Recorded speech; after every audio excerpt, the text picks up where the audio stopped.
Masih dilanjut, kita masih berada di Cijengjing. Selamat sore guys.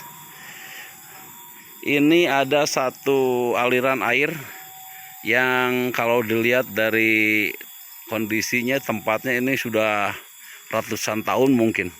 Dan kali ini kita berada ke para pesohor Kecamatan Cijengjing, di mana ini ada makom yang pertama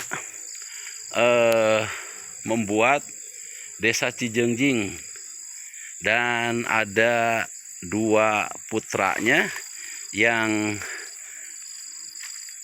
menjadi salah satu kepala desa sekaligus membuka desa Pamalayan, desa Bojong ya.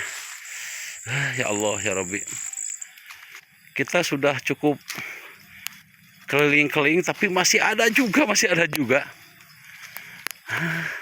Allahu Akbar. Oh, luas sekali ya Allah.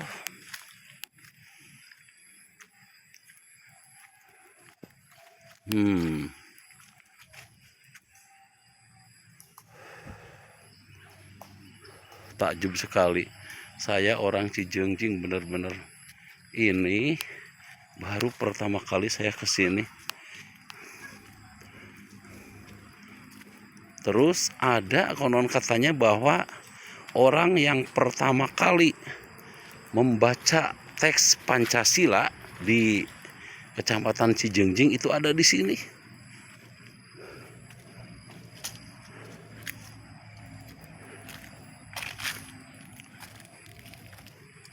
Subhanallah ya Allah.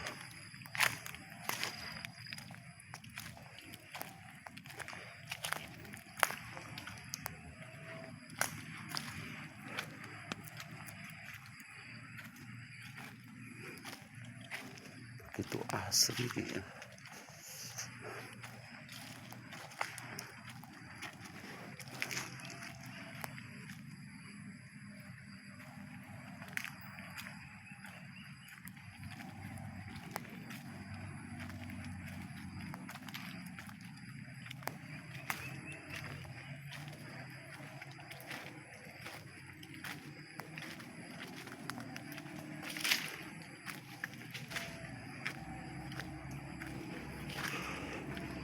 Lihat